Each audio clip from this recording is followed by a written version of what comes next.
Hello, this is Johnny Hendricks, and you're listening to Talking Brawls. Delighted to welcome onto the show for the very first time Mr. Josh Thomson from San Jose there in California. It's a big fight coming up February 18th, Bellator 172 co-main event against Patricky Pitbull. First of all, Josh, we're just speaking off air there. Good to catch up with you again, man. How are you keeping? I feel good, man. Everything feels good. Took the fight on short notice, so the main focus throughout this camp was just to make sure I was in good enough shape to push through the hard 3 rounds. Good stuff. Josh, it's obviously your first fight since December 2015. You know, how's everything? How's the body? Is everything holding up good? You feeling well? Yeah, everything's healed up. Everything feels good. I got a couple little injuries from the short camp. You know, anytime you jump into a camp, your body's not used to that shock yet. But, you know, it's nothing major, nothing going to keep me out of the fight. So everything else feels good. And, you know, I've been training with the couple little nagging ones, you know, for the last couple weeks. And but it's nothing that I haven't been able to work around. For a guy like you, Josh, obviously, you know, you're getting a little bit older. You're an elder statesman now at the moment. You know, how is it? Is it a mental issue for you having that time off? Is it therapeutic? Is it good for you? Does it make you want it more?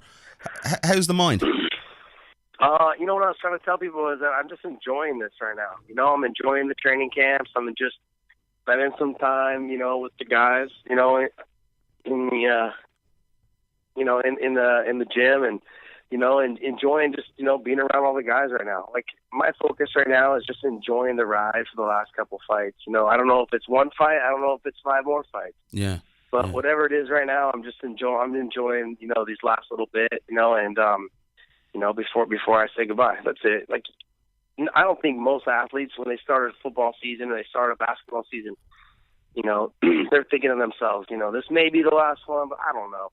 That's kind of where I'm at right now. I'm just taking one season at a time, one fight at a time. I'm taking one camp at a time, and, you know, and see how my body holds up, and we'll just go from there, man. Does it worry you that I'm enjoying the ride? Does it worry you that you're thinking about it? You know, often when you know, fighters say maybe they're thinking about calling it a day, that maybe it is time to call it a day. No, I mean, like, I've been thinking about it since I was 30, which was, you know, almost 9 years ago, you know, a long time ago. So I'm you know, just because of the time when I was 30, I was thinking, man, the sport's not going to really grow much more. We're kind of peaked out on the money. And, you know, which I, to be honest, was right. I was right back then, you know, just I was blessed enough to where my money kept increasing. But then when we lost the sponsorships, you know, in the UFC, you know, that killed a lot of the money revenue that was coming in as well. I mean, when you're costing somebody over $100,000 a year, easily over $100,000 a year in sponsors, you know, to turn around and give them a check for, you know, $5 to $10 grand or $20 grand, you know, for a sponsor, I mean, that kills somebody's inspiration and drive to want to keep training. Yeah, I was going to ask you about that, and maybe we'll ask you about it now, about that. You know, Scott's gone after a lot of the free agents in mixed martial arts at the moment. You know, there's a lot of guys that are either, you know, going to test the agency, or they're already in the process of testing the agency. We've guys like, you know, Ireland's own Joseph Duffy, you've seen out the last fight in his deal. You've guys like Lawrence Larkin, obviously a guy that you were, you know, you would have known around the Strikeforce time and from the scene there in California. You know, what would your advice be to guys like that are considering going over? Bellator have obviously signed Rory McDonald as well in the welterweight division. Would you have advised them, because you're a guy who's made the switch from the UFC to Bellator under Scott? What would your advice be to guys like that? Yeah, my suggestion would be is that, you know, you just come in with an open mind, and you need to figure out, do you want to make money, or do you want when you walk down the street, do you want people to know your name? Like, for me, like, when Strikeforce first started, like, no one knew what Strikeforce was. Everyone knew what the UFC name was, you know. But then within, you know, 2-3 years, everyone's like, yo, that's Josh Thomson. And the reason being is because, you know, Scott put together a great promotion, and he brought in the right talent. He made sure that the guys that were fighting each other always had the best fights, you know. When he signed Kung Lee and he signed Frank Shamrock, he signed me and he signed Gilbert Melendez, he knew that we were going to fight. He knew that the fights that we were going to put on were going to be exciting and want people to tune in. And then that's what piggybacked the beginning of that organization, was the 4 of us. Yeah. You know, we put fans in the stands, we sold seats, and, you know, we did a great job of promoting that organization. And as time went on, he signed the right guys and the right talent. And you look at all the guys that are champions now in the UFC are all guys that have been champions. They were all in Strikeforce at the time. You know, so one thing Scott knows how to do is build talent and build champions. So he did it with, Luke Rockhold. He did it with Daniel Cormier. He did it with a lot of these guys. Verdun was a champion in Strikeforce. Yeah. Went over, became champion in the UFC. So Robbie Lawler, same thing. He resurrected his career, made him a champion. Jake Shields, same thing. Like he knows what he's doing. Do you So do you I think as an athlete, I think as a fighter, these guys need to know. Like, do I want to just be another name on a roster, or do I want to have someone that's going to put the time and the energy to build me as long as I win my fights? Definitely. That's what you need to ask yourself. Like, what am I doing with my career and my life? Do I want to make money, and do I want people to still know my name, or do I want to just be another name on somebody else's roster that potentially they won't build or they may build, depending on if they like you or not. So that's something they have to ask themselves. Do you feel, Scott said today he was in London for the press conference, obviously the fight announcement, Michael Venom Page, Paul Daly versus Rory McDonald. Scott said today, it feels like Strikeforce 2.0. Would you go along with that? Because you obviously spent a lot of your career with Scott. No, I owe pretty much all my career to Scott. I think Paul Daly the same, he was with the UFC and they cut, he got in that altercation with Koscheck, was cut, and then, he's been someone that's free, he speaks his mind freely, and told Dana where to shove it, and that's why he's always been with Scott.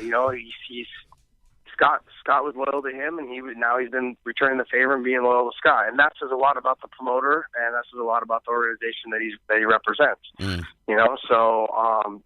Paul Daly maybe times is weaned off on basically just chopped off with his mouth, but at the end of the day, he puts on great fights, and he's always been respectful to Coker, and I think that's a big reason why Scott spends time and invests money into him and time into him. It's hard. It's one thing to have an athlete. There's another one to have a loyal athlete. They all want to fight for you, when you're doing something for them. But you want to make sure you have the right ones surrounding you and the loyal ones surrounding you. So that's why I've been with Scott since 2005, 2004, 2005. I started fighting kickboxing for him when Strikeforce was only kickboxing. So I've been with him for a long time. Definitely.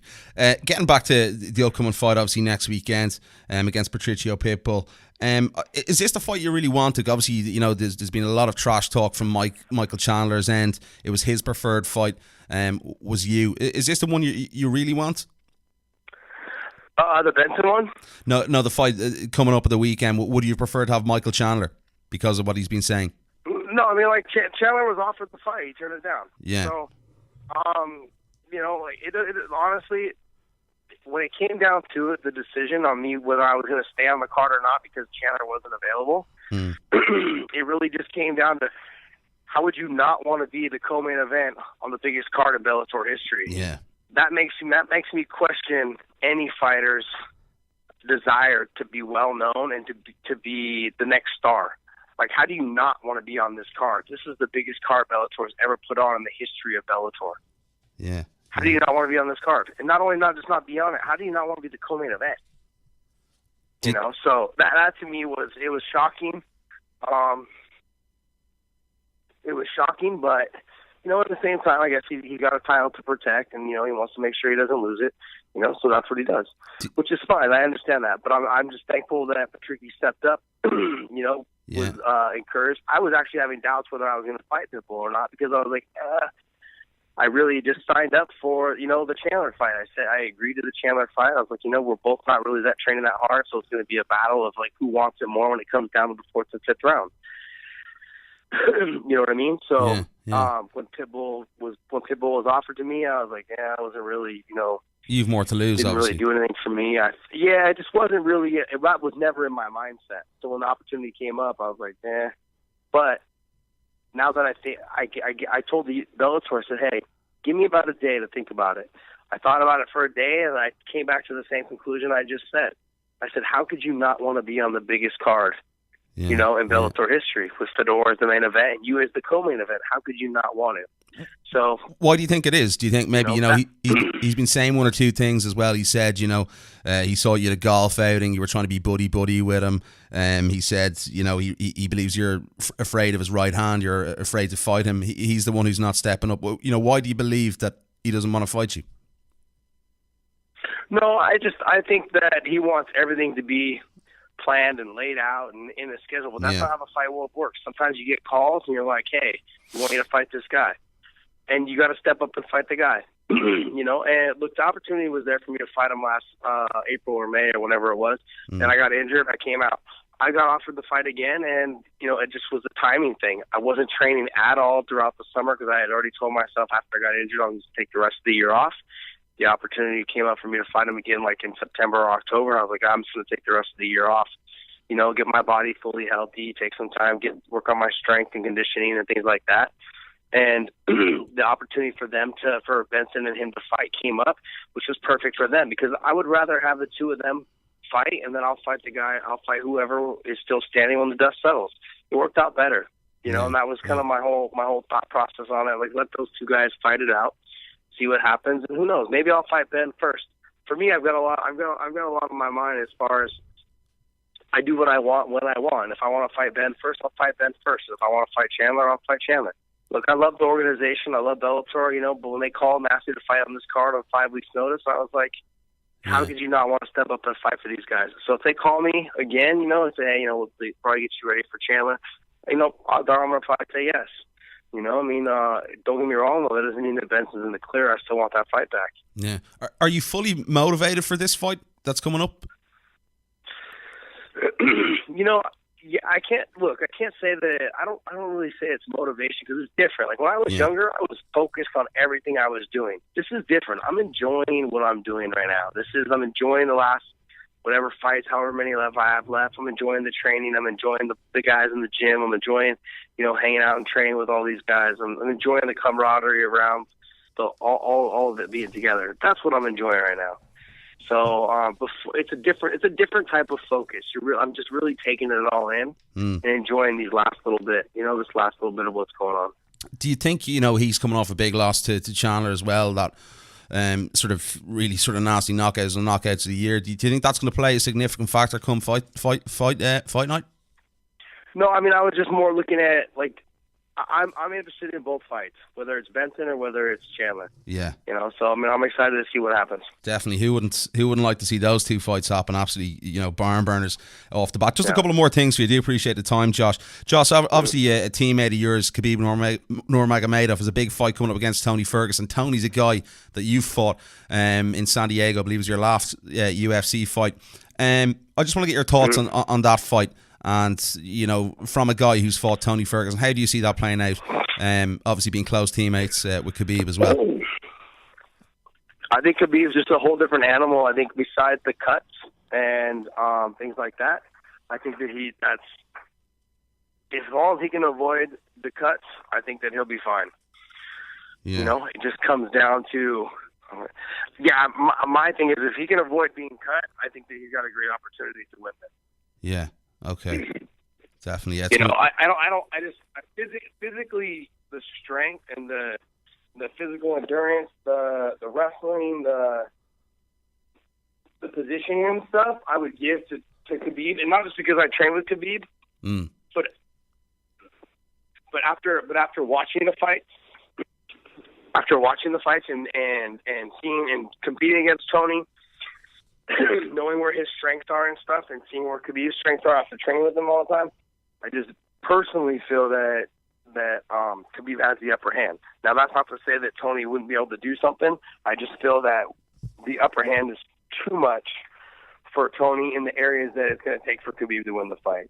When somebody like Randy Couture is so good at what they do, right? Yeah. Like how he was so good for so many years because he was so good at punch to the clinch. And, you know, and getting you down and grinding, pounding you out and doing damage, you know, whatever it was. That's basically like Khabib is at that level of, like, guys just can't compete with him on that level. Do you think anyone beats Khabib in the lightweight division in the UFC? Do I think who will? Do you think anybody can beat Khabib? Oh, do I think anyone can beat him? Yeah. I think, you know, I don't know. I can't. I am interested to see this fight.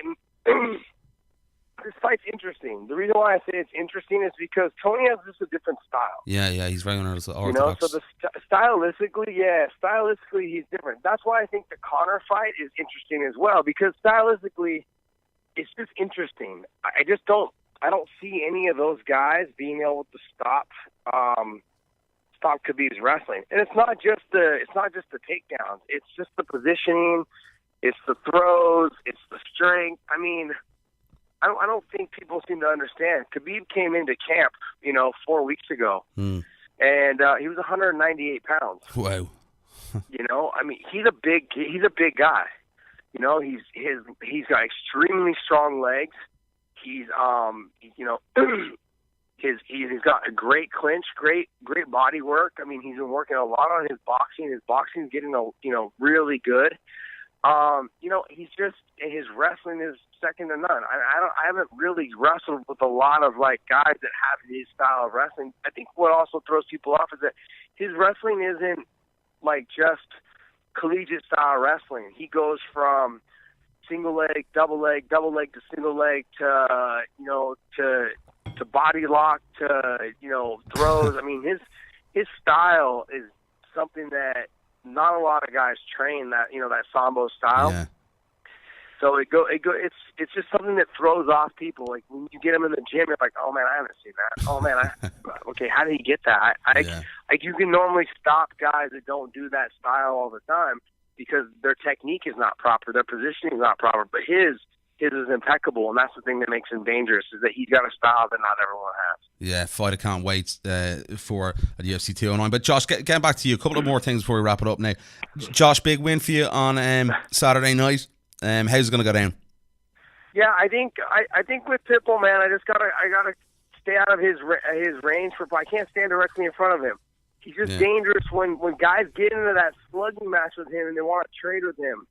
I've got to get in, land my shots, and get out. And I can't get out directly in front of him. I got to create angles. I've got to mix it up too. I've got to threaten the takedown. I've got to mix up with my kicks. I've got to do everything. But he's the one.